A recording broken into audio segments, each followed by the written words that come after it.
here are some of the meal planning options that I'm putting on my own cooking calendar, if you will, this upcoming week. Soup. So I offered a soup suggestion, I think the last time, maybe the time even before that.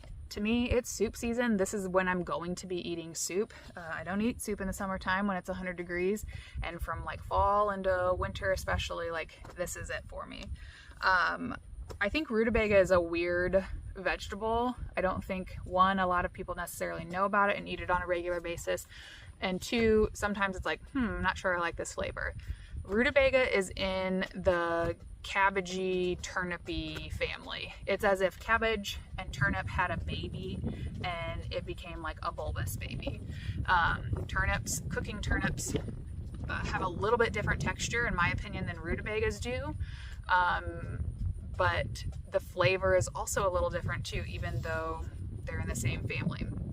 I like to think of rutabaga as like what I could do with a potato, I could likely do with a rutabaga. So whether it's like shredding it and using it that way, or putting it in soup, which I'm suggesting, as well as in our household, my mom used to always make fried potatoes by taking your potatoes, and she would leave the skin on. In this case, I would probably take the skins off the rutabaga. They're a little tougher than I particularly care for, but peel it and then cut it like in half, and then cut it in half lengthwise, and then start making your slices that are probably somewhere between 1/4 of an inch-ish. And then we use butter and throw it into the pan and take those half moons or quarter moons, whatever you want to consider them, slices, and toss them in there with like paprika, salt, pepper, garlic, and you fry them in that way so that they're like pan fried. My mom would make those a lot whenever we would have like breakfast for dinner, so that's a suggestion. I like to have a potato-y kind of vegetable whenever we make meatloaf. So I actually have meatloaf on our menu for this week, and I'm planning to do the fried rutabaga with that. Now, if I was going to use it in a soup, I'd be sure to use those fennel stalks. So fennel itself is the bulb piece that most people think of, or the frondy kind of part, which is like an anisey flavor, so like black licoricey. That's why I find most people aren't really super jazzed about the fronds, and why I got rid of most of them from what I'm sending to you, because that is a very strong flavor, and folks just don't tend to cook with that a lot, or eat it raw a lot. So the stalks, however, can be used what I would consider like a celery substitute. And when I make soup, if I'm planning to do some kind of like base for it, throwing in celery is something that I like to do just to have like extra flavor to it. I don't often keep celery in the refrigerator because I find that I just need a couple of stalks and then the rest of it tends to go bad in my house. Like celery is not something that I generally eat raw, and I'm very seldomly cooking with it unless it's with soup. So in this case, because I know that I wanted to use my rutabaga in soup, I'm planning to make like what I would consider a creamy base. Again, I love cream-based soups, especially this time of year. I'm going to use the rutabaga as like a potato substitute. I'm going to chop up some kale roughly and put it in there, and sausage, and I'm probably going to use some corn. I have some frozen corn on the cob from stuff we had picked this summer, and I'm planning to cook it tomorrow actually. Sunday, November 3rd, is mine and David's 12th wedding anniversary. So I'm planning to grill some steaks, make some potatoes, do some corn, just something like pretty basic but good.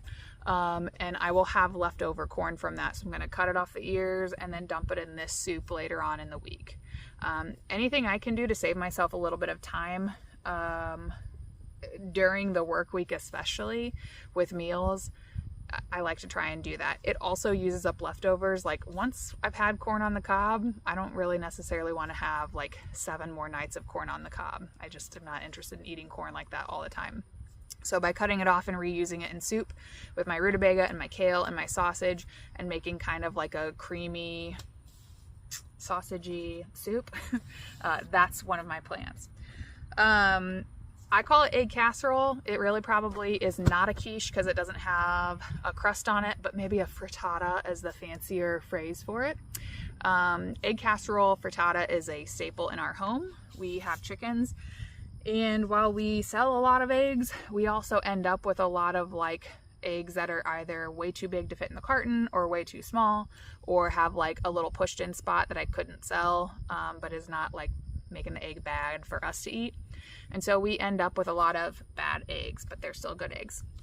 And so eggs are a staple in our household. My kids are at the point where legitimately on the way into town this morning, they were like, Mom, can we not have scrambled eggs for breakfast this week? Can you make an egg casserole? And oddly enough, or perfect timing, that's on my meal list this week. So this is another way to use up kale. If you either do use it in the soup and you want to use the rest of it in a casserole, that's a really great way to do it. Now, when I use it in a soup, I often like leave the bits, you know, like this size. I don't know what size that would be. That's maybe like a 2 by 3 square.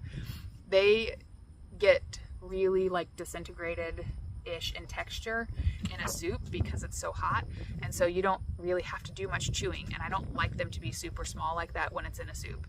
In a frittata, I tend to cut it a little smaller, probably about half that size. So the way I usually handle this is I throw some butter into a frying pan. I throw some like minced garlic on top of it, and I'll take that chopped up kale and stick that in there. And I'm really just cooking it down to get it a little bit wilted. So maybe 3 minutes, 4 minutes. You're not trying to like fully cook it as if you're gonna eat it straight like that. Now, I've touted eating kale as sauteed kale. If you want to eat it as sauteed kale, that's great too. That'll probably take up that whole bag. But if you're kind of trying it in a few different ways, the frittata requires a little less cooking in the fry pan, because when you pull that off and you let it cool, then that's when I'm cracking my eggs into the bowl. I'm adding all my salt and pepper. I throw half and half into my frittata usually. If you like mushrooms or extra little add-ins, you can do that. I pretty much always choose some kind of cheese. Cheddar cheese, in my opinion, is very oily and makes a lot of grease once you put it in the oven. So I like to do something like a Swiss. A Gouda is really good. Today I did a Parmesan cheese. And so whatever you choose, grate it, and then you're going to throw that into your like scrambled egg, beaten eggs, and then you're going to take the cooled kale and dump that into the eggs and the cheese, and you're just going to mix it lightly.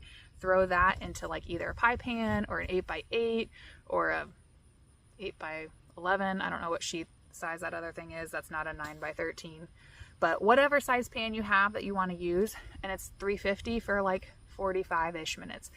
That's a nice easy weeknight one because you can do all of the pre-stuff in about 15 minutes, and then it cooks for roughly 45 minutes to an hour depending on what size dish you have and how deep it is.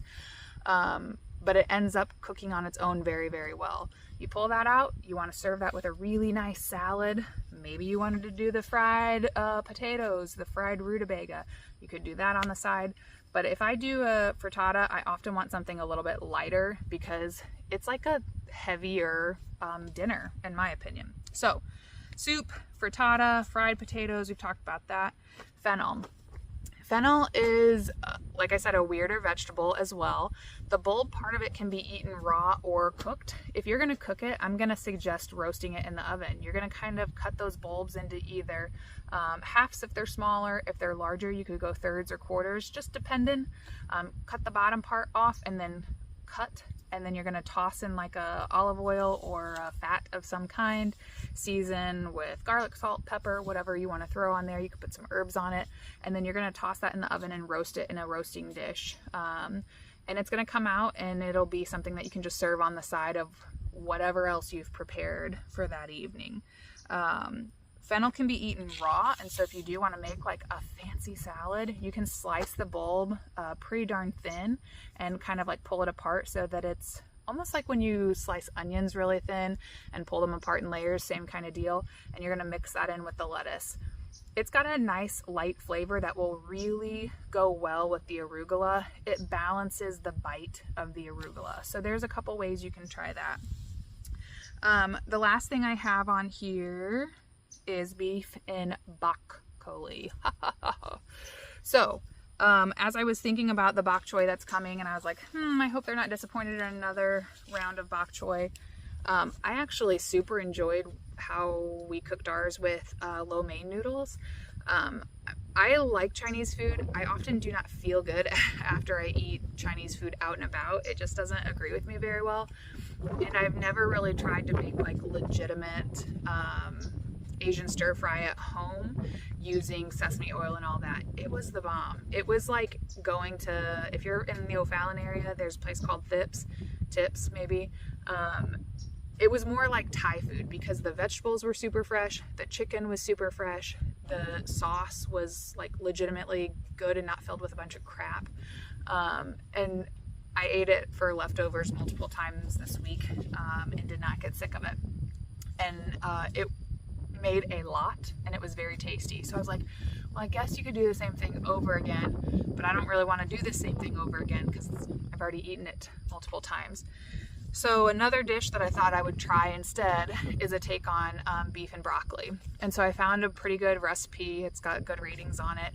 It's using some of the same stuff that I already had purchased. I didn't have sesame oil in my cabinet until I was planning to make that other stir fry.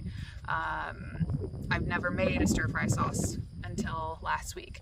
And so this is another stir fry sauce. It uses soy sauce, brown sugar, sesame seeds. So I bought a $2 jar of that from Walmart in my grocery order. I have the sesame oil. I have some of the other seasonings that it already uses. And so I'm planning to make like a beef and broccoli. So this calls for kind of a steak. And I'm going to serve mine over white rice, which I have in my cabinet already as well. And instead of using the broccoli, I'm going to use that baby bok choy. And I think this will actually be a good substitute because those are stockier, stemmier, as I already mentioned when I was talking about the bok choy. So I think it's going to mimic broccoli pretty well, but I do know that I will cook it less. I will watch it. I will cook it not by the recipe instructions because the recipe is calling for broccoli. I'm going to cook by feel and by my preference. But I'm planning to sub that in as the green vegetable for the beef and broccoli that we're going to be having on our menu. I'm not planning on making that until closer to like Saturday of next week. And I only say that because when I know that it's a new recipe and I've never done it before and it's something that's going to require a little bit more like attention from me rather than cooking from memory and by feel, I usually give myself a little more time. I don't do those kinds of things on nights during the week, especially when I know I have stuff going on that night, because then it's just not fun. There's going to be some sunflower shoots in your share as well, and so drop those in wherever you see fit. Sorry for the longer video. I just figured I'd hop on here and try and offer up a few things, and I hope you're enjoying the share.